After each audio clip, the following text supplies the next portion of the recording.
Alô, amigos. Mais uma vez aqui estamos para apresentar o podcast do Gente que Fala. Eu tenho a honra de receber hoje o Procurador do Estado, Fábio Uema. Seja bem-vindo, Fábio. Muito obrigado, Fausto.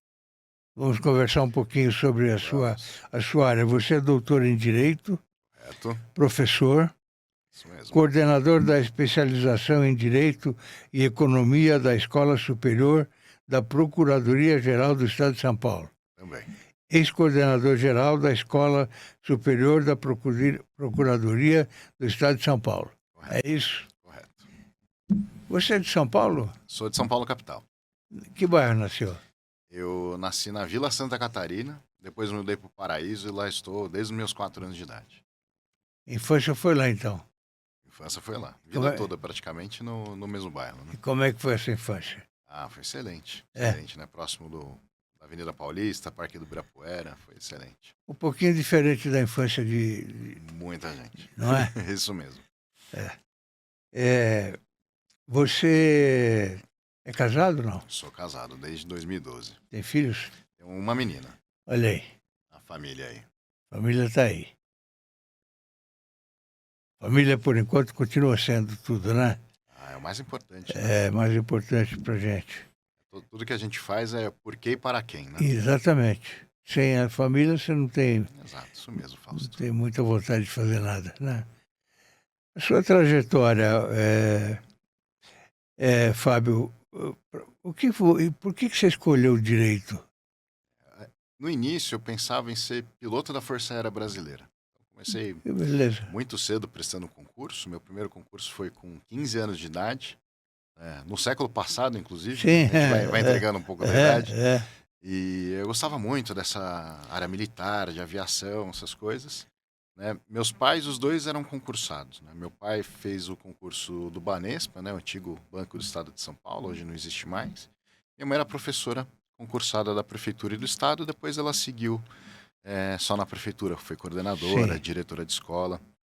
Então, eu tinha essa ideia do estudo desde muito pequeno, né? E o concurso como um caminho. Então, minha mãe, sei lá porque, lia Jornal dos Concursos, e aí saiu lá, ó, concurso para a Escola Preparatória de Cadetes do Ar, que é o ingresso para a Força Aérea Brasileira. Eu nem sabia que existia isso. E aí eu falei, vou fazer, né? Então, o meu primeiro concurso foi muito cedo, né? Cheguei lá, não sabia absolutamente nada de como que era estudar para um concurso. Comprei umas apostilas na banca de jornal, fui reprovado. E aí eu descobri um mundo, né, voltado para os concursos públicos. Fiz um curso preparatório ali no ano seguinte. Aí por uma questão não fui aprovado. No ano seguinte consegui ser aprovado, porém eu fiquei fora das vagas.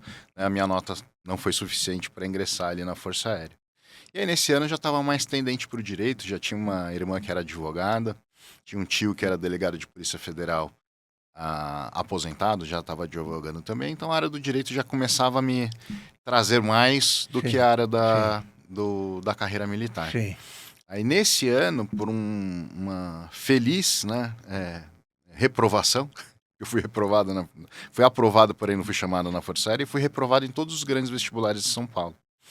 E ali meu pai falou, ó, pode fazer uma faculdade que não tem um vestibular, né, concorrido, ou fazer mais um ano de curso preparatório. Eu optei por fazer mais um ano de curso preparatório. Aí minha mãe, lendo o mesmo jornal de concurso, viu lá uma faculdade nova, chamada Faculdade Damásio. E o Damásio, naquela Damásio, época, famoso. era o maior Sim. Curso preparatório para Sim. carreiras jurídicas do Brasil Sem dúvida. todo. E aí eu tive muita sorte de ser da primeira turma, né, da faculdade do saudoso professor Damásio, que marcou a vida de muita gente. Então, ele ajudou a formar centenas, milhares de juízes, promotores, procuradores, delegados. Né? Tem cidade que todos tinham feito Damásio ali. Então, eu vivo esse concurso público desde que eu nasci, né? Com o exemplo dos meus pais, prestando concurso muito cedo, e depois eu fiz a faculdade dentro de um curso preparatório, que a faculdade era junto, era uma das salas ali do curso preparatório. Então, minha cabeça para o direito e voltada para os concursos ali sempre veio de muito cedo, né? Perfeito. A sua vida acadêmica como foi? Perfeito. Então, e eu sempre gostei muito de escola, tanto que eu trabalho com a parte acadêmica até hoje. Então, eu comecei a estudar para os concursos depois de formado. Me tornei procurador de Estado depois de 2 anos e meio de estudo. Fui empossado aqui no estado de São Paulo como procurador. E tomei posse em junho e em julho já comecei meu mestrado, né? E aí, por uma feliz coincidência aqui, quando a gente eu fiz mestrado e doutorado na PUC São Paulo. O meu examinador de Direito Ambiental dentro da Procuradoria foi meu orientador depois na PUC São Paulo, o Dr. Marcelo Gomes Sodré, né? Foi duplamente examinado por ele, Sim. né? E vários outros professores me incentivaram nessa carreira acadêmica. Então eu fiz mestrado, fiz doutorado, depois comecei a trabalhar com graduação, pós-graduação e cursos preparatórios para concurso público, né? Hoje eu leciono na Academia de Polícia Militar do Barro Branco. Então acho que um pouquinho daquele resquício de querer viver um pouco da carreira militar. Eu acabo sendo professor civil, né? No ambiente militar. Então me satisfez bastante ali aquela ideia, né, de estudar numa escola militar, né, então vivenciar ali. Tem muita disciplina, é bem rigoroso, um ensino excelente, que lá formam os oficiais da Polícia Militar do Estado de São Paulo, e agora, né, a partir do concurso que teve esse ano, além de se formar em ciências policiais, ele se forma em direito também, sai agora com dupla graduação. Depois dei aula em várias especializações, coordenei especialização, inclusive.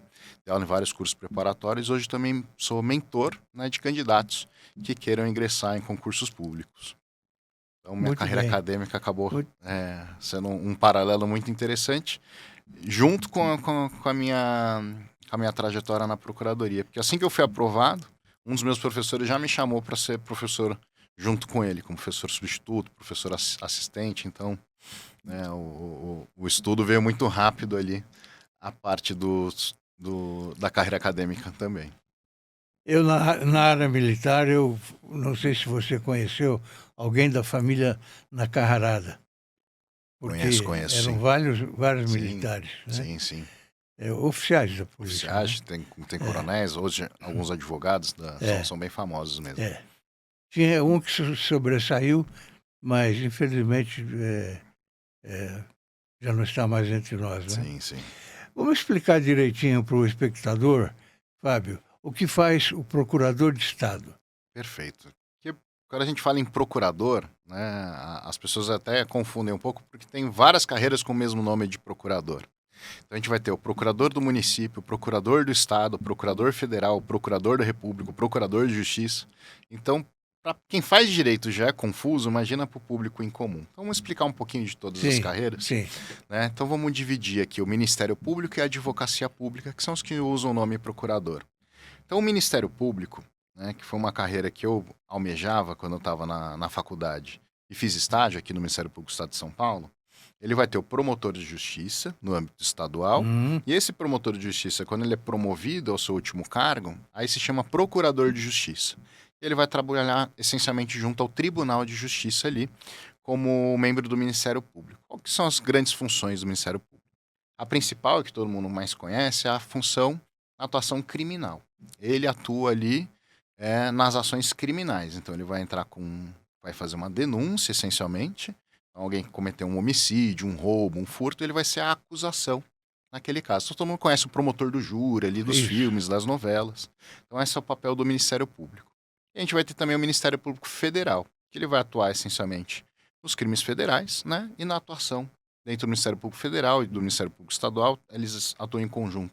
Na defesa do meio ambiente, do consumidor, né? E é uma área que praticamente todas as carreiras atuam, que é na defesa do que a gente chama de interesses difusos, que são aqueles interesses que são de toda a população, interesse público em geral. E aí no Ministério Público Federal você vai ter o Procurador da República. Então, mais um nome aqui de procurador, vai ser essencialmente Procurador de Justiça, mas ele vai atuar perante a Justiça Federal. Então, crimes federais de tráfico internacional de drogas, moeda falsa, né? Mas aquela atuação na proteção dos povos originários, dos indígenas, da educação, da saúde. E aí vamos os procuradores da área da advocacia pública. E a advocacia pública, essencialmente, são os advogados que vão trabalhar para a União, os advogados que vão trabalhar para o Estado e os advogados que vão trabalhar para o município. Né? Então, essa área que eu estou, sou advogado do Estado de São Paulo e o nome é Procurador do Estado de São Paulo. E aí a gente atua tanto na área da consultoria jurídica, então assessorando as secretarias, assessorando as autarquias, o próprio governador, e também no contencioso, nas ações judiciais. Então, se o Estado de São Paulo ajuizar a ação contra alguma pessoa, então alguém que ficou devendo IPVA, não paguei meu IPVA, vou ser cobrado em juízo, vai ser um procurador de Estado que vai te cobrar. Ou se você entrar com uma ação contra o Estado de São Paulo, uma viatura de polícia bateu no seu carro, você precisou processar o Estado de São Paulo. Aí vai ser um procurador de Estado que vai defender o Estado de São Paulo, né, nessas ações. E o procurador do município faz esse âmbito municipal. E na União também é um pouco mais confuso, porque a Advocacia Geral da União é dividida em 4 carreiras aqui para nos ajudar. O advogado da União, que seria da União em si, o procurador federal, que vai atuar nas autarquias, como o INSS, as agências reguladoras, as universidades federais. A gente vai ter o procurador do Banco Central, que vai trabalhar somente no Banco Central, como advogado do Banco Central, e o procurador da Fazenda Nacional, que vai atuar nessa área do direito tributário. Então, se você não pagar o seu imposto de renda, será um procurador da Fazenda Nacional que vai ajuizar uma ação para te cobrar o imposto que você eventualmente estiver devendo. Perfeito. Eu estive já em 2 secretarias, uma estadual e uma municipal. Que legal, Fausto. E a função do procurador é super essencial numa secretaria. Até para ajudar você a não errar. Exatamente. Né? Eu tive no estado, procurador, era um jovem ainda, e na Secretaria Municipal era uma senhora, esposa de um amigo meu, até que me pediu para levá-la, e foi maravilhoso, porque eu não assinava nada sem ela dar uma olhadinha antes. Fez muito bem. Então essa parte da assessoria jurídica que a gente faz é extremamente importante, até para proteger o administrador. O administrador, ele coloca o CPF dele lá e vai ter múltiplas responsabilidades, né? Perante o Tribunal de Contas. O Ministério Público está sempre investigando também para ver se teve algum tipo de desvio, alguma coisa assim. Tem sempre aquele assessor que chega no fim do dia com pressa. Olha, o senhor precisa assinar aqui, não sei o que. Passou pela Procuradoria? Não, Você passou na Procuradoria? Vamos deixar para amanhã. Vamos deixar para amanhã. O seu interesse pela Procuradoria, por que esse interesse? Perfeito. Bom, como eu falei agora há pouco, inicialmente eu queria ser promotor de justiça. Eu achava que era, mas gostava muito de direito penal e gostava muito das matérias de direitos difusos. Improbidade administrativa, que é essa atuação contra a corrupção, defesa do meio ambiente, defesa do consumidor. E eu fiz estágio no Ministério Público nessa área, tanto de improbidade quanto de defesa do consumidor. E me apaixonei, né? Então eu queria ser promotor de justiça, eu queria trabalhar em São Paulo, porque eu sou natural aqui da capital, e atuando nessa área. Só que a carreira do Ministério Público hoje é muito lenta. Então, para você chegar na capital e atuar numa função dessa, demoraria pelo menos uns 25, 30 anos, que é o que a gente vê normalmente hoje em dia. Né? Que o promotor ele fica muito tempo no interior, né? Porque todas as cidades precisam ter um promotor de justiça e um juiz de direito. E em São Paulo, a Procuradoria do Estado de São Paulo, até 2006... não existia defensoria pública no estado de São Paulo. Então, a Procuradoria fazia o papel da defensoria, né, na famosa PAJ, Procuradoria de Assistência Judiciária Gratuita, para as pessoas que não poderiam pagar um advogado. E é uma área que eu não gostava muito, porque existia uma atuação forte em criminal, mas na defesa do potencial criminoso, do suposto criminoso, e atuavam bastante com família, com sucessões, que é uma área que eu não gostava tanto ali. Então, não me passava pela cabeça fazer o concurso da Procuradoria, porque na minha cabeça era um sinônimo de defensoria. E a maioria dos procuradores daquela época atuavam bastante tempo nessa área de defensoria, depois vinha para a Procuradoria mesmo. E aí o meu concurso foi o primeiro a ser 100% procurador mesmo, porque com a criação da defensoria viraram carreiras diferentes. Então, mais uma carreira jurídica ali que a gente não falou, do defensor público. Ele vai ser o advogado das pessoas que não podem pagar um advogado. Então ele vai atuar com família, com sucessões, na área criminal, na área de direito imobiliário, questões fundiárias. Então, uma atuação muito interessante, mas eu não gostava tanto de trabalhar muito no direito criminal e muito nessa área do direito de família. Então, eu não via a Procuradoria ali como um dos meus alvos, assim como a Defensoria também eu não pensava. E aí, em 2009, quando surgiu o concurso da Procuradoria, eu fui estudar mais a fundo e eu vi que era exatamente aquilo que eu queria fazer no Ministério Público, morando em São Paulo, né, eu já poderia fazer isso direto dentro da Procuradoria, e foi, né, aí que eu direcionei 100% dos meus estudos à E na Procuradoria. Procuradoria, Fábio, qual foi a maior dificuldade para você? A gente enfrenta algumas por dia, né? Mas eu acho que o que eu destaco foi a época da pandemia. Nessa época da pandemia, eu trabalhava como consultor, né, então, na consultoria jurídica da Secretaria de Desenvolvimento Social, que atuava essencialmente com assistência social, com defesa dos idosos, um pouco de criança. E ali o nosso grande combate era não deixar as pessoas morrerem, tanto na parte da doença quanto em todas as restrições que a gente sofreu, né? Então a gente atuou bastante ali para comprar e distribuir milhões de cestas básicas. A gente conseguiu reconfigurar o restaurante Bom Prato, né? Porque você tem um restaurante, né? Sim, Quem não conhece, o restaurante Bom Prato é um programa já antigo do estado de sim, São Paulo, que você paga R$ 1 R$ 1. apenas e tem É, uma é, refeição farta ali. Então, várias pessoas vulneráveis utilizam desse serviço. E um restaurante na pandemia, o que aconteceu com os restaurantes? Né? é. Fecharam. E o Bom Prato não tinha delivery, né? Então, como é que você faz ali? Vai fechar o restaurante? Então, foi um grande desafio que a gente teve para transformar o Bom Prato em marmitas. As pessoas antigamente se serviam, aqui passou a ser marmita. Fazer essa distribuição e aí a gente conseguiu instalar, né, café da manhã, almoço, jantar, abertura aos finais de semana, aos feriados, e ainda foi criado nessa época o Bom Prato Volante. Ou seja, essas marmitas saíam do Bom Prato, iam para um caminhãozinho e iam distribuir em locais que a secretaria identificava como grande vulnerabilidade. Então, se eu puder colocar aí uma época de grande desafio aí, que foi muito satisfatório estar trabalhando no serviço público, foi essa época da É um pandemia. trabalho muito bonito e essencial, né? Que Essencial, você fez essencial. parte, né? Exato. Mas toda a minha carreira na Procuradoria foi excelente, excepcional. Comecei trabalhando dentro da Subprocuradoria Geral da área da consultoria, numa época de treinamento ainda. Depois fui para a Secretaria da Cultura. Na Secretaria da Cultura, além de consultor jurídico, eu fui conselheiro do Conselho de Defesa do Patrimônio Cultural, que é o CONDEFAT. Também atuei na parte de desenvolvimento social, fiz um trabalho longo na escola da Procuradoria e atualmente eu atuo em 2 secretarias, na Secretaria de Direitos da Pessoa com Deficiência e na Secretaria de Políticas para a Mulher. Então a gente tem uma atuação muito forte e interessante nessa Sempre o área lado dos direitos, social, né? sempre do lado social, que era essa É, época que eu era apaixonado ali, que eu via num primeiro momento somente no Ministério Público, mas todas essas carreiras que eu falei atuam. A é. Defensoria, a Advocacia Pública, o Ministério Público, todos atuam em conjunto. E a própria sociedade também, né? Então qualquer pessoa pode entrar com uma ação popular, né? Desde que você tenha o título de eleitor. E a gente tem várias associações de defesa do consumidor, do meio ambiente, de pessoas com deficiência, na área de assistência social. Então é uma atuação que tanto o Estado quanto a população trabalha em conjunto, né? Então, bem interessante da Eu gente sempre atuar. gostei muito dessa área social. Sim, sim, eu sou É, apaixonado. quando o secretário era a Secretaria de Esporte, Excelente, excelente. tanto no Estado como na Prefeitura.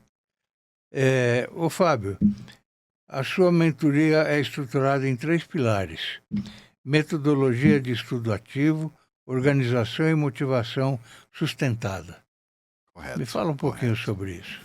Perfeito. É, preciso voltar um pouco na época que eu entrei no Damásio. Porque aquela época, como que eram os cursos? Eles eram 100% presenciais. E eram muito caros. Então, imagina o Damásio, ele tinha 2 prédios, né? E a fila dava volta no quarteirão de número de alunos que tinham ali para ser atendidos. E vinha gente do Brasil inteiro. Então, para você passar num grande concurso, como de procuradoria, de Ministério Público, para ser juiz, o grande diferencial era ter acesso a essas informações, ter acesso aos grandes professores. E imagina você ter que morar em São Paulo, pagar caríssimo num curso, que era o valor de uma dessas grandes faculdades que a gente tem hoje, e muitas vezes mudando, né, de cidade, né, vindo do interior, de outros estados, conheci gente de todos os estados do Brasil. Depois melhorou um pouco essa questão de não ter que mudar, porque criaram um sistema do telepresencial, não sei se alguém já foi aluno do telepresencial, que como que funcionava? Então os grandes cursos, Damásio, LFG, né, o professor Luiz Fábio Gomes, também saudoso, professor Luiz Flávio Gomes, conseguiram abrir várias franquias em várias cidades do Brasil inteiro. E você conseguia assistir essa aula ao vivo, num telão, mas numa sala de aula mesmo. Então você ainda tinha todo esse gasto com infraestrutura, né? E você assistia essa aula ao vivo com os professores, mas ainda assim muito caro. Já diminuía um pouco o preço por conta de não ter que mudar de cidade, mas ainda assim uma estrutura muito cara. Quanto que custa para alugar um satélite para ter, né, um estúdio de televisão dentro da sala de aula com o professor? E aí depois a gente teve mais uma grande virada, que foi a internet de alta velocidade. Tanto é que esse modelo não existe mais, do telepresencial acabou, não existe mais. Né? Um curso como a LFG, que já foi o maior de todos, fechou, hoje não existe, é como aquele efeito da Blockbuster, né? Então, imagina uma locadora daquele tamanho, um império mundial, ruir completamente. Então foi mais ou menos esse fenômeno. Então hoje o acesso à informação é muito barato, até de graça. No YouTube você encontra várias aulas de graça ali para você poder se preparar. Inclusive eu tive um aluno que se preparou para um concurso do INSS, que é um grande concurso que a gente vai ter em breve, comprando um livro, assistindo a aula no YouTube e conseguiu ser aprovado. Claro que é um concurso, né, com muitas vagas, um pouco mais simples, menos complexo que um concurso para juiz, com certeza. Mas hoje todas as pessoas conseguem ter acesso por conta da internet de alta velocidade, que você consegue estudar de graça, e os cursos, claro, caiu muito o preço, né? Com o preço de 1, 2 mensalidades daquela época, você consegue comprar um curso completo por 2 anos, eventualmente até vitalício, para você se preparar ao longo de todo o tempo. Então, acesso à informação não é mais o grande diferencial. E ficou mais difícil estudar, porque o curso online dá aquela falsa impressão que você tem todo o tempo do mundo para estudar. E aí você vai fazendo todas as atividades do seu dia, quando você viu, já deu meia-noite e você não conseguiu estudar. Então eu comecei a ver, como um professor, como especialista na área de didática, que o grande diferencial não estava mais na informação, mas sim conseguir ter motivação para estudar, que muita gente às vezes comprava um curso caro e nem começava, em se organizar, porque tem que organizar toda a rotina e você tem que reservar aquele horário do seu estudo e saber o que estudar. Porque antigamente na televisão você assistia o quê? O que a televisão deixava. Então, qual que vai ser o filme da segunda-feira? Qual vai ser o filme do domingo? E hoje com o streaming como que é? Você aperta lá um botão e tem lá todos os filmes que você imagina. E com o estudo ficou a mesma coisa, porque antes você ia para a sala de aula e assistia o quê? A aula que o professor escolheu te dar. E hoje não. Hoje você tem todas as aulas ali à sua disposição ao mesmo tempo. Então, só escolher o que estudar e como estudar fica muito difícil. E a parte de metodologia de aprendizagem, que infelizmente no Brasil, a maioria das pessoas consegue se formar, inclusive na faculdade, fazendo como? Só estudando de véspera ali o que ela anotou na aula e, por uma feliz coincidência, o que o professor deu na aula cai na prova, você consegue ser aprovado com pelo menos a nota mínima e consegue o seu certificado. Mas isso não é suficiente para um concurso. E foi isso que eu vivenciei lá no meu primeiro concurso. Eu era um bom aluno, tirava 8, 9, 10, mas na hora do concurso eu vi que aquilo não era suficiente, porque eu precisava lembrar de coisas que eu via 1 ano, 2 anos, 3 anos atrás. E aqui a gente estrutura, né, a mentoria focada nesses 3 pilares, né? De organização, metodologias de estudos e a parte da motivação. Você falou do jornal dos concursos, né? Isso mesmo. Eu conheço algumas pessoas que estão completamente perdidas, não sabem que caminho tomar. E eu, quando posso, eu sugiro que faça concurso, porque é uma coisa para o futuro, é importante, não é? Exatamente. É vitalício. Então, é um caminho ideal. E parabéns, porque você dá aula a respeito disso, né? Exatamente. A gente Parabéns, né? ajuda a pessoa a se direcionar também, que muita gente chega para nós e não sabe que caminho tomar. Sim. Né? Aí eu me sinto... É natural isso, né? É natural. Eu me sinto naquela passagem do livro Alice no País das Maravilhas, Sim. que tem aquela encruzilhada com vários caminhos, e aí ela pergunta pro gato, que caminho que eu tomo? Aí o gato pergunta para ela, onde você quer chegar? Ela fala, não sei. Também não sei. Não? Se você não sabe onde quer chegar, qualquer caminho lhe serve. Né? Então é muito importante saber onde cada caminho vai Sim. dar. Né? E aí, tendo esse objetivo, automaticamente o caminho se ilumina. Eu quero chegar a ser juiz. As portas se abrem, Eu né? quero ser concursado do INSS, eu quero ser escrevente do Tribunal de Justiça. Automaticamente o caminho vem e aí a gente vai acompanhando essa pessoa E ao o longo do futuro tempo. fica garantido. Exato, né? O É, serviço público no Brasil é realmente é. muito bom, porque ele vai trabalhar com a parte da estabilidade financeira. Muitas vezes o inicial vai ser muito mais alto do que a média do mercado, né? Tem os problemas da dificuldade de aumento ao longo da carreira, mas a remuneração, em média, realmente é muito boa. É a questão da estabilidade, você só pode ser demitido por justa causa. Então, realmente, você tem Sim, que claro. fazer muita bobagem Sim, para conseguir ser demitido. sim. Tem uma previdência diferenciada em relação ao INSS, muitas vezes. Várias carreiras são bem estruturadas, então você consegue se promover ao longo do tempo. E a atividade é extremamente satisfatória, porque tem um conceito japonês que chama Ikigai, não sei se o senhor conhece. Não, não. Ele é voltado mais ou menos a esse propósito de vida na área do trabalho. Então, normalmente as pessoas olham um dos círculos, que é a segurança financeira, é o quanto que ganha. Mas não é só por isso que você tem que ir para qualquer carreira, seja para médico, seja para juiz, seja para ser empresário, qualquer atividade. Você não pode olhar somente para a remuneração. Você tem que buscar o que você é realmente bom em fazer, que é sempre melhorar, entregar o melhor possível. Outra coisa, você tem que amar aquela atividade, senão toda segunda-feira vai ser muito penosa. E o quarto ponto tem que ser algo que as outras pessoas precisam. E independentemente da função que você for exercer no serviço público, esse último quadro sempre vai estar preenchido. Então, da função mais simples até o presidente da República, Uhum. todas as pessoas precisam ali daquela atividade. Então, a gente precisa de um serviço público muito bem estruturado e com pessoas que estejam alinhadas não só pelo salário, mas também amar aquela atividade e entregar um excelente serviço.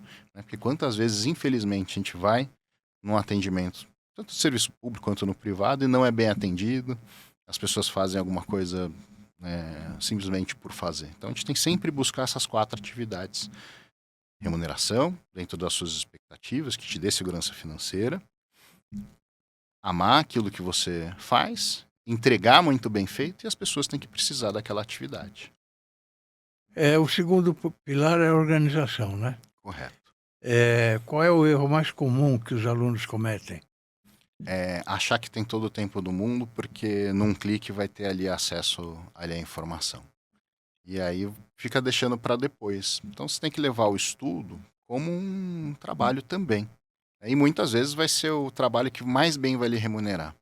Então eu brinco, quem é advogado é como se estivesse naquela ação ad êxito, em que ele ganha só no final, ali, que a ação terminar. Então ele vai investir muito tempo em dinheiro, mas o ganho vai ser muito maior. Quem é empresário, muitas vezes fica 2, 3 anos para conseguir ter os primeiros dividendos. Então é um grande investimento ali. Então a gente tem que abrir mão do imediatismo, né? E focar muito nessa atividade como se fosse um trabalho, reservando horários travados para fazer aquilo. Porque senão tudo vai entrar nesse lugar. O horário para ir no dentista, o horário Sim, para trocar o sim, pneu, o horário para sim. ir na academia. E você não faz isso durante o seu horário normal de trabalho. Né? A gente está mostrando aqui o nosso portal, só de artigos de personalidades, viu, Fábio? Excelente. E à sua disposição. Eu vou deixar você depois com o cartão, se você gosta de escrever, está à disposição. Excelente. Vou contribuir sim.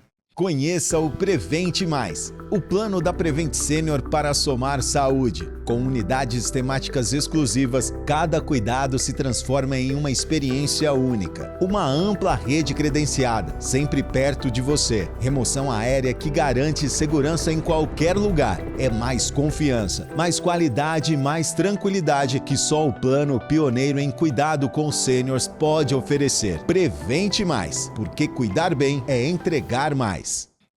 Sobre o terceiro pilar que você disse aí, a motivação sustentada, né? Uhum. Como manter uma motivação realista ao longo do processo da aprovação? Perfeito. O saudoso professor Damasio falava, só não passa no concurso quem desiste. Infelizmente, a gente vê muita gente desistindo, ou muitas vezes tentando começar e sem conseguir. A gente vê algumas estatísticas não de curso preparatório em si, mas de cursos que são vendidos na internet. Cerca de 50% das pessoas que compram o curso não faz nenhuma aula. Gasta de R$ 30 até 10 mil e não faz nenhuma aula de algo que comprou. Por que não consegue? Tem a motivação ali para gastar o dinheiro, mas não para realmente fazer e seguir ali o que está escrito. Então, a primeira coisa do pilar da motivação é ter um objetivo muito concreto à sua frente. Não pode ser, vou prestar um concurso, vou correr uma maratona. Não, tem que ser muito concreto. Vou prestar o concurso X, quero ser aprovado em tal carreira, né? Quero correr a maratona de São Paulo. A partir daí começa a surgir o caminho. O segundo pilar que a gente tem na motivação, além desse objetivo muito claro, senão a gente fica lá igual na Alice no País das Maravilhas, né? Qualquer caminho lhe serve, é a autoconfiança. Você precisa confiar em si mesmo e muita gente duvida de si. Isso talvez não seja para mim, não estou conseguindo, não consigo aprender isso. A autoconfiança é extremamente importante. E ela vem ao longo do tempo como quando você vê a melhora. Então, antes eu fazia 10 pontos, agora eu faço 12, agora eu faço 15. Cada vez que você chega mais próximo do seu objetivo, a sua motivação aumenta. Na hora que o corredor tá chegando no final da maratona ali e vê a faixa, aí ele não desiste mais. Ele vai rolando, se arrastando, dá um jeito, mas ele vai E aumenta a vocação também, né? Exato, aumenta a vocação, né? A gente brinca, né? Quanto mais eu treino, mais sorte eu tenho, né? Claro. E o terceiro pilar é fé. Literalmente fé que vai dar certo. Se você não acredita que é para você, que aquilo vai dar certo, você não vai continuar no caminho. Então, precisa ter fé verdadeira mesmo, que vai acreditar no sentido de que aquilo é para você mesmo. Melhorar sempre essa questão da autoconfiança e ter um objetivo muito claro ali na sua frente. Então, sem isso, a motivação nem inicia, né? Você acha que num dia que eles vão fazer exame, no dia anterior devem continuar estudando ou devem dar uma paradinha para descansar? Aqui a gente tem estudos e experiências para os dois lados, tá? Então vai muito de um teste pessoal. Tem gente que tem muita ansiedade no dia anterior e precisa ver alguma coisa. Eu recomendo muitas vezes, né? Grandes concursos, às vezes a gente tem aquele aulão de véspera. Pode assistir, eu como professor muitas vezes participo deles, que é algo mais leve, mais tranquilo, né? E às vezes a gente já acerta algumas questões ali. Isso é verdadeiro. Mais um estudo muito denso, muito profundo no dia, é como se você fosse correr a maratona no domingo e fizesse um treino de 40 quilômetros no sábado. Você vai chegar extremamente cansado no próximo dia. E alguns estudos da psicologia e da neurociência de aprendizagem dizem o seguinte: a gente tem dois tipos de memória. A memória vamos chamar aqui de curta duração, nossa memória de trabalho, e a nossa memória de longa duração. Então, se a gente faz um estudo muito intenso na véspera, quando chega na hora da prova, a sua mente vai direto nessa memória de curta duração, memória de trabalho, faz uma varredura ali para ver se aquela informação está lá e depois ela vai acessar de longa duração. Sendo que se ali você ficasse mais tranquilo, né, curtisse um pouco a família, ficasse mais quieto, uma meditação, assistisse um filme, ela, em tese, pularia a memória de trabalho e já iria onde está consolidado mesmo aquela informação, né? Então, você tem esses dois tipos de estudo ali. O que você nunca deve fazer é chegar exausto na prova. Então, nos últimos dias, ali na última semana, é muito importante controlar o seu sono.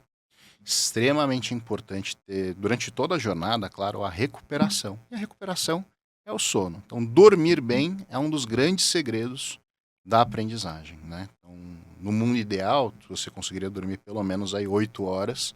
Por quê? O aprendizado depende do sono. Essa transferência da informação da memória de curta duração para de longa duração vem quando a gente está dormindo. Então, se você não tem uma boa noite de sono, você perde muitas informações ali nesse trânsito da memória de curta para de longa duração. Então tem que estar muito bem descansado no dia da nossa prova. E fazer essa gestão emocional é complexa também. E aí você sugere começar a responder as perguntas, as primeiras que você conhece, sabe? A gente tem também várias estratégias. E cada pessoa vai responder de um jeito. Quando a gente fala em técnica de ensino, não tem uma fórmula mágica, né? Dá 3 pulinhos, roda 3 vezes que vai dar certo. Não. A gente tem várias técnicas que são mais eficientes que outras. E aí a combinação delas que vai gerar realmente uma alta eficiência.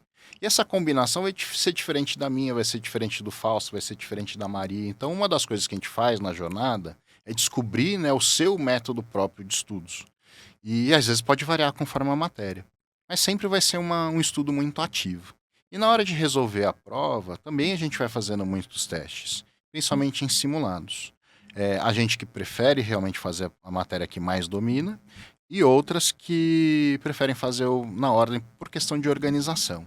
O que a gente sempre recomenda é pule as questões que você não está conseguindo resolver, porque senão você vai perder muito tempo. E quando você lê uma questão, tenta resolver ali, não consegue, e você pula, a sua memória, de uma forma meio que inconsciente, continua trabalhando na solução daquela questão.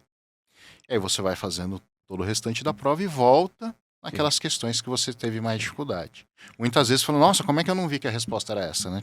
E aí você já consegue ali. E às vezes a própria prova te dá alguma dica ali que ajuda a responder aquela anterior.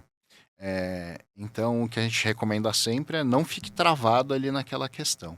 Na minha prova, e aí depende muito da prova. Minha prova de primeira fase, por exemplo, e segunda fase, eu tive que adotar uma estratégia muito específica. Por quê? A gente tinha um mínimo de acerto em cada matéria. Tinha que tirar de 10 questões, tinha que acertar no mínimo 3. E era uma prova muito longa, então a probabilidade de não conseguir fazer a prova inteira era alta. Então qual que foi a estratégia ali? Fazia 3 questões, que eu tinha certeza, então isso aqui tá muito difícil, vou pular para segunda. Isso aqui eu consigo fazer. Eu fazia. 3 de uma matéria, né? Se eu tivesse na quinta questão, já não lia nem o restante. Já ia para a próxima. 3, 3, 3. Aí na minha cabeça, falando, não, já estou garantido, não estou eliminado do concurso. Aí eu voltei do início. E na segunda fase é a mesma coisa. Né? Era uma prova muito longa, 2 questões por escrito de cada uma das matérias. Então fiz uma questão de cada uma e voltei nas outras matérias. E no último concurso da Procuradoria também a gente utilizou com os nossos alunos essa mesma estratégia, e para vários foi muito importante, porque faltava ali 15 minutos e muitas vezes faltavam 3 questões ainda para fazer. Só que não eram 3 questões, né, da mesma matéria, era uma de cada uma, então eles já estavam garantidos pelo menos ali com o mínimo. Então, cada prova vai demandar uma estratégia específica também. Tem prova que é de certo ou errado, que se você errar uma questão, anula uma certa. Então, a gente vai ter aí, para cada prova, uma estratégia específica. Ô, Fábio, qual é a importância dos simulados? Perfeito. O simulado, eu vou fazer uma pergunta aqui para vocês. Se você fosse correr uma maratona na rua, você treinaria somente na esteira? Não. Então, o simulado ele serve justamente para trazer o mais próximo possível ali da nossa prova. Né? E o simulado, a gente vai fazer questões que a gente já estudou, questões que a gente ainda não viu. E é normal na prova, a gente chega lá numa matéria que a gente desconhece, que não deu tempo de estudar, e a gente vai precisar ali exercer um determinado raciocínio para tentar resolver aquela questão que a gente não conhece. Então, os simulados são extremamente importantes e eles têm que chegar o mais próximo possível do dia da prova.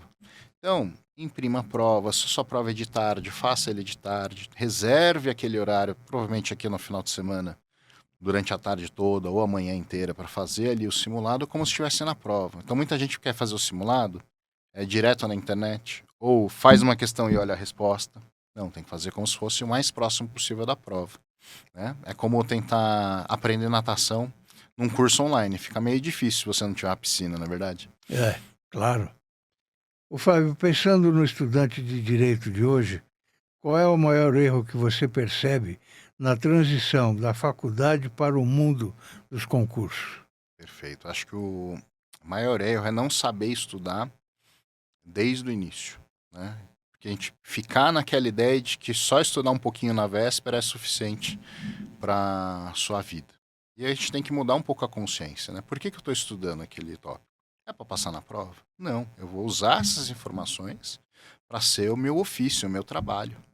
Então, quem trabalha no direito, a commodity, né, a pipoca do pipoqueiro, nossa, é informação. Por que o senhor ia até lá o procurador fazer perguntas? Para obter informações. É assim que eu tenho que fazer? Está correto isso? E se o procurador vai lá, eu nunca vi isso, não sei o que é. Como é que você fica, né? Você vai no pipoqueiro? Não tenho pipoca. Então a gente tem que trabalhar com isso, né, ser um grande pesquisador e saber que eu preciso atuar com isso e levar isso para longo do tempo. E a gente fica muito tentando decorar para copiar, né, aquilo na prova. A gente tem que aprender de verdade. E existe uma estrutura para a gente aprender que ninguém nos ensina. Então, se a gente pensar numa escala, a gente vai ter o lembrar, que é o mais embaixo, e que é o decorar. Aquela pessoa que coloca um monte de texto no PowerPoint e fica lendo lá o PowerPoint. Não precisa nem saber o que significa aquilo. Basta ele ler. Acima disso tem o entender. E aqui que é onde a maioria das pessoas ficam. Ah, eu entendi, tá bom. Mas entender não quer dizer que você aprendeu. Tecnicamente, você aprende quando você utiliza aquela informação. Quando há o que a gente chama de transferência. Então a gente pega a informação que a gente está vendo aqui no nosso podcast e usa lá no mundo real.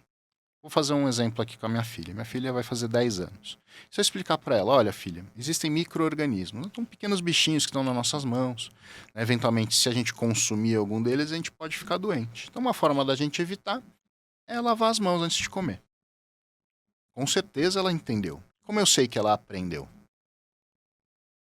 No dia que ela for comer e ela for lavar as mãos. Ou que ela vê algum amiguinho, tem que lavar a mão. Porque então ela está utilizando aquela informação. Sim. Houve a transferência. E muitas vezes a gente entende, mas não utiliza. E quando a gente não utiliza, o nosso cérebro também aproveita e descarta aquela informação. Ele entende que aquilo não vai ser relevante. Então, acima do entender tem um aplicar. Então, tudo tem que ser aplicado. Então, métodos de estudos passivos, só ler, grifar, só ver a videoaula, são insuficientes. Então, a gente tem que ler, entender e aplicar aquilo. Fazendo exercícios, explicando, criando exemplos. E acima do aplicar, a gente ainda vai ter o analisar, o comparar. Então, comparar um com o outro, ver qual que é melhor do que o outro. Já é um degrau acima.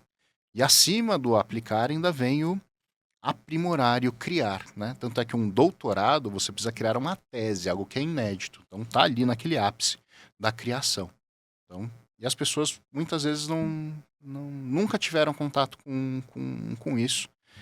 De ter que aplicar, ter que usar um método de estudo que seja mente ativo. E fazer várias vezes, né? O que a gente já fez na vida uma única vez e ficou perfeito? Você falou aí da sua filha de 10 anos. Correto. Qual é o relacionamento dela com o celular? A gente tenta limitar o máximo possível, né? Então sempre tem Claro, não dá para ficar 100% sem. E a gente também faz um filtro do que ela vê, né? Porque a gente vê, se fica muito tempo, gera ansiedade, você vê que vem uma resposta mais atravessada de vez em quando, que aquilo cria realmente um estresse e um excesso de dopamina muito rápido. E às vezes a gente vê isso, claro, na criança, e com adultos isso acontece também, né? Quem nunca tinha que fazer várias atividades e ficou ali rolando, né, o feed durante 2, 3 horas, perdeu o horário, perdeu algum compromisso. Sim. Né? Então o celular ele tem essa questão de ser muito viciante. E aí no estudo a gente tem que tornar o estudo viciante também. E é possível, porque quando a gente aprende, gera dopamina também. Assim como quando você está lá nas curtidas lá na rede social. Então a gente consegue trazer um pouco isso do que eles aplicam lá na rede social para dentro do estudo, criando uma gamificação, aí entre os exercícios, uma disputa saudável entre os alunos ali, também é interessante, né? Então ranking nos simulados também, ranking quem fez mais questões, quem começou a estudar mais cedo, tudo isso a gente faz para ajudar as pessoas, né? Que gerar essa gamificação na aprendizagem é muito utilizada e vale bastante a pena a gente aprofundar nessa parte também. Então, muito cuidado com o celular, e as crianças não dá para deixar o dia inteiro, né? E ela, desde pequena, estuda bastante também. A inteligência artificial. A gente vê hoje muita gente colando textos do computador, do celular, etc. Ou seja, não pensa, Perfeito. não cria nada, não é? Acontece mesmo. O que você diz sobre isso? A inteligência artificial ela é muito importante, especialmente hoje, na execução de tarefas mecânicas. Mas você tem que saber aquilo que está escrito. É como se você só pedisse para alguém escrever aquilo que está na sua cabeça. Porque ela também pode alucinar, enfim, você tem que ter essa capacidade de verificação. Então, um dos grandes desafios dos professores hoje em dia é lidar com a inteligência artificial, mas é um dado da realidade. Então, você vai precisar utilizar, e a inteligência artificial ela veio para ficar e para tornar muita coisa obsoleta. Então, os cursos... Lembra que eu falei da história dos cursos preparatórios? Sim. 100% presencial, mudou para o telepresencial, mudou para o 100% online. Hoje o 100% online está num grande risco por conta da inteligência artificial. Por quê? A aula que o professor faz na apostila, inteligência artificial já faz ali numa velocidade absurda. Que um professor demoraria 1 ano, 1 mês para produzir, ela produz em minutos. As videoaulas ainda não existe uma tecnologia para dar uma videoaula tão completa quanto um professor, mas em pouco tempo isso vai acontecer também. A produção do conteúdo, a inteligência artificial já dá conta e cada vez mais alucinando menos, ou seja, com índice de confiabilidade maior. Ainda não é 100% confiável. Ainda tem que fazer uma checagem muito grande. A gente vê casos, né, de advogados utilizando inteligência artificial e ela inventa uma jurisprudência, inventa um artigo de lei que não existe e os juízes, muito corretamente, estão dando litigância de má-fé ali naquela pessoa. Então a gente tem que ter muito cuidado. Então ela tem que ser delegada hoje tarefas mecânicas, mas você tem que saber o conteúdo.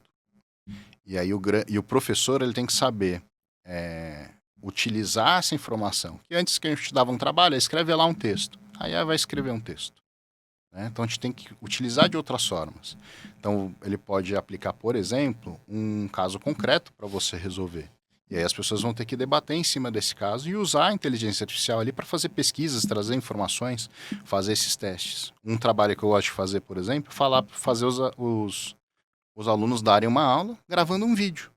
Em vez de fazer aquele trabalho escrito, eles gravam um vídeo, porque hoje, né, todo mundo está muito mais conectado, todo mundo tem um celular, então uma forma... O mundo mudou, né? O mundo mudou. Então ele pode até ter utilizado a IA para estudar, mas ele teve que explanar, fazer aquela explanação. Então ali vira uma fonte, né, e você tem que sempre buscar o quê? Como que a pessoa vai aplicar, né, que antes a aplicação era ler no livro, ler na enciclopédia, quantos trabalhos de escola eu fiz ali na enciclopédia e eu tive que ali escrever à mão. O escrever à mão já acabou, né? O escrever no digital, o digitado também a gente pode falar que acabou. Mas a pesquisa e a aplicação, ali uma solução de um caso ou de vários casos, isso é interessante e a IA está aí para isso. Então, ela serve para isso e ela potencializa as pessoas. Tem um caso que ficou famoso de um treinamento de uma grande empresa que reuniu os CEOs do mundo todo e aí colocaram eles para montar um drone agrícola, sendo que ninguém tinha montado um drone agrícola na vida, e é um negócio que ocupa uma sala inteira, gigante. E aí a IA era utilizada para dizer a tarefa que cada um tinha que fazer, como que montar, para que servia cada peça, e eles montaram o drone. E aí o final foi, alguém aqui já tinha montado um drone agrícola na vida? Ninguém. Então, todos vocês conseguiram fazer um trabalho complexo, com a ajuda da inteligência artificial, sem saber nada sobre aquele assunto. Imagina o que você pode fazer com a inteligência artificial nas coisas que você domina. Então, o estudo sempre vai ser importante. Então, a gente vai ter a pessoa que copia e coloca no PowerPoint e fica lendo e não sabe nada, e vai ter aquela pessoa, né, agora nos tempos mais modernos, que vai jogar na IA e simplesmente vai ler o que a IA escreveu. Ponto. E vai ter gente que vai dominar o assunto e vai usar a IA como um grande instrumento, assim como pessoas que dominam o conteúdo usam o PowerPoint como um grande instrumento. Então, para que lado que você vai? Né? Uma escolha sua. Né? Querer simplesmente ler o que a IA escreveu, ou usar, né, todo o seu conhecimento, ou usar a IA para potencializar esse seu conhecimento. E esses são as pessoas que vão ficar no mercado. Você não vai ser substituído pela IA, vai ser substituído por alguém que usa a IA muito bem. Você chegou a fazer o curso clássico e científico ou já a denominação na sua época já era outra? Na minha época eu peguei a transição para o ensino médio mesmo, e aí com currículo único, que antes se dividia mais em exatas, humanas, biológicas, eu peguei a parte do currículo único ainda. Sei. O seu livro Tombamento, publicado pela editora Revista dos Tribunais, ele comenta o Decreto-Lei 25/1937. O que te motivou a escrever sobre a proteção do patrimônio histórico e artístico nacional, que é tão importante? Exato. Nessa época, eu trabalhava na Secretaria da Cultura, na área da consultoria. Foi meu primeiro contato com a proteção do patrimônio cultural, porque a gente fazia o assessoramento do CONDEFAT, que é o Conselho de Defesa do Patrimônio Histórico, Artístico, Cultural, né, Turístico do Estado de São Paulo. Né, CONDEFAT, né, com PH e 2 As. E nessa época, depois eu fui conselheiro do CONDEFAT. Então isso me motivou a fazer uma pesquisa sobre esse assunto. E eu aproveitei que eu estava fazendo mestrado e doutorado e direcionei meus estudos acadêmicos para essa área do patrimônio cultural, e aí um dos resultados foi a criação desse livro aí de comentários ao Decreto-Lei 25 de 1937, que cuida do tombamento, que é um instrumento que a gente mais conhece de proteção do patrimônio cultural, né? Quem nunca ouviu falar num imóvel tombado, uma cidade que é tombada, como Brasília, Tiradentes, né? O centro de São Luís do Maranhão. Então a gente tem o tombamento como um grande instrumento de proteção do patrimônio cultural também. Então uma das minhas grandes paixões ali foi estudar e resultou nesse livro sobre o tombamento, que é o comentário artigo por artigo da lei que regulamenta o tombamento. É uma lei já bem antiga, né? Desde 1937 a gente utiliza ela até hoje, né? E tem vários problemas e coisas espetaculares que foram feitas com base no tombamento. O tombamento é extremamente importante para essa proteção do patrimônio cultural brasileiro. Claro. Um caso de tombamento que marcou você? Como eu atuei bastante tempo no Condefat, a gente tinha muito contato ali. Como procurador, que eu ajudei bastante foi estruturar o sistema de aplicação de sanções, aplicação de multas pelo Condefat. Então, desde a década de 70, até minha entrada ali na consultoria jurídica, o Condefat nunca tinha conseguido aplicar uma multa, porque não tinha um procedimento jurídico bem estruturado. Então, foi uma das atuações que eu tive na Procuradoria que a gente conseguiu fazer essa estruturação, e aí para a gente ter uma proteção mais efetiva ali do patrimônio cultural. Então, como procurador, eu trabalhei nessa parte, e como conselheiro depois, né, depois que eu saí da consultoria ali, eu virei conselheiro. Ali a gente atuou em vários casos. Tem vários casos emblemáticos. Um que me marcou muito foi aqui na cidade de São Paulo, do Teatro Oficina. Sim. Né? Teatro Oficina, né, do Silvio Santos. Silvio Santos tinha um terreno ao lado, e o Teatro Oficina, liderado, né, os dois saudosos, né, saudoso Silvio Santos e ali o teatro fica ao lado do terreno do Silvio Santos, tem o Teatro Oficina. E aí tá na área envoltória. E nunca se conseguiu aprovar um projeto ali nas três esferas. Porque ali ele é protegido pelo IFAM, que é o órgão federal, pelo Condefat, que é o órgão estadual, pelo Compresp, que é o órgão do município de São Paulo. E aí, no caso que eu trabalhei, eu atuei ali a favor da construção do prédio, né? Então, meu parecer foi favorável, porque ele não traria prejuízos ao Teatro Oficina. Ele muito provavelmente ainda melhoraria, né, a região. Mas aí isso foi judicializado e acabou que até hoje não saiu nenhum prédio. Até hoje é um espaço muito grande, é um espaço vazio ali que a gente tem na cidade de São Paulo. É no centro, né? Bem no centro. E aí o ideal será que é um prédio? Talvez criar um parque, alguma coisa assim, mas como é uma área privada, demanda que o poder público faça a desapropriação, né? Ou seja, compre esse terreno e dê uma outra destinação a ele. Mas o que a gente não pode deixar é realmente um terreno completamente vazio, porque isso ofende até um dos princípios hoje em dia, que é o princípio da função social da propriedade, né? Então a gente não pode deixar um terreno tão grande ali sem utilização. Hoje tem um estacionamento ali, mas pode ser muito mais bem aproveitado aquela parte. Sem, claro, né, prejudicar ou desfigurar ali o Teatro Oficina. É uma luta que vem de anos, né? Muitos anos, né? E o teatro, ele é do estado de São Paulo. Ele já, o imóvel do teatro é do estado de São Paulo. O que falta para termos uma justiça mais eficiente e justa no nosso país, Fábio? Essa é uma pergunta difícil e filosófica, né? Porque até a concepção de justiça é difícil da gente ter um consenso, né? O que é justiça para um, o que é justiça para outro. Mas existem algumas balizas que a gente tem sempre respeitar.